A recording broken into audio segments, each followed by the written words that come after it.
Une autre manifestation extrathyroïdienne de la maladie de Basedow, c'est le myxœdème prétibial. On le rencontre beaucoup moins maintenant, parce que le diagnostic est souvent fait de façon plus précoce qu'autrefois.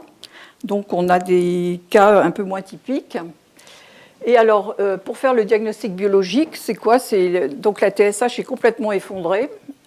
Et T4 et T3 sont élevés, parfois très très élevés, ça peut aller à 4 à 5 fois les taux normaux. Donc là, il faut se dépêcher de traiter parce que le cœur n'est pas très content. Et surtout, ce qui signe le diagnostic de maladie de Basedow, c'est la présence d'anticorps antirécepteurs de la TSH ou TRAC. Alors, on fait une scintigraphie au technétium ou à l'iode 123 et ça confirme le goitre et l'hyperfixation du traceur. Alors, le traitement de la maladie de Basedow, dans un premier temps, c'est quasiment tout le temps, enfin en France, un traitement par les antithyroïdiens de synthèse. Et en cas d'échec ou de récidive, donc on a ensuite un traitement radical, soit par la chirurgie dont vous parlera le docteur Aidan, et soit par un traitement par l'iode 131. Alors, pour les antithyroïdiens de synthèse, traitement médical, on dispose de 4 molécules. Une des plus anciennes, c'est le néomercazole ou le carbimazole, avec des comprimés à 5 et 20 mg. Le tyrosol, qui n'est autre que le métabolite actif du carbimazole, qui est arrivé longtemps après sur le marché, mais qui est très efficace. Et deux dérivés du thiouracil, le Basden ou le Propilex, c'est-à-dire le benzylthiouracil pour le Basden et le Propilex. Voilà. Les comprimés donc, sont à 25 mg pour le Basden et à 50 mg pour le Propilex. Pour la chirurgie cervicale, il faut savoir que la première thyroïdectomie a été en fait inventée il y a un siècle maintenant, plus d'un siècle, par Kocher.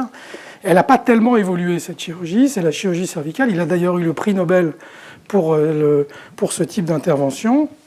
Et depuis, c'est la technique de référence, technique classique, effectivement, qui nous permet d'aborder la glande avec également une sécurité pour les vaisseaux, pour les glandes parathyroïdes et les nerfs récurrents. Mais depuis, c'est vrai qu'on n'a pas eu beaucoup d'évolution.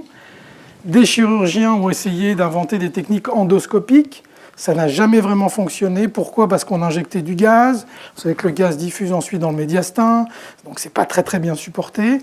Et je vous parlerai après d'une nouvelle technique qui nous permet d'aborder la glande thyroïde par une cicatrice dissimulée, sans gaz, et avec des résultats absolument intéressants.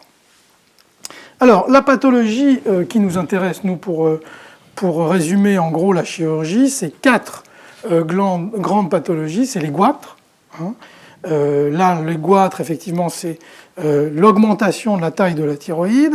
Alors, évidemment, il y a des symptômes, et puis c'est surtout l'intérêt de l'imagerie qui va nous permettre de rechercher des prolongements, notamment intrathoraciques, pour adapter le geste chirurgical. La maladie de Basedow, on vous en a parlé tout à l'heure, qui est une maladie en général de la femme jeune, et le traitement est essentiellement un traitement médical avec les antithyroïdiens de synthèse, mais la chirurgie a aussi une indication.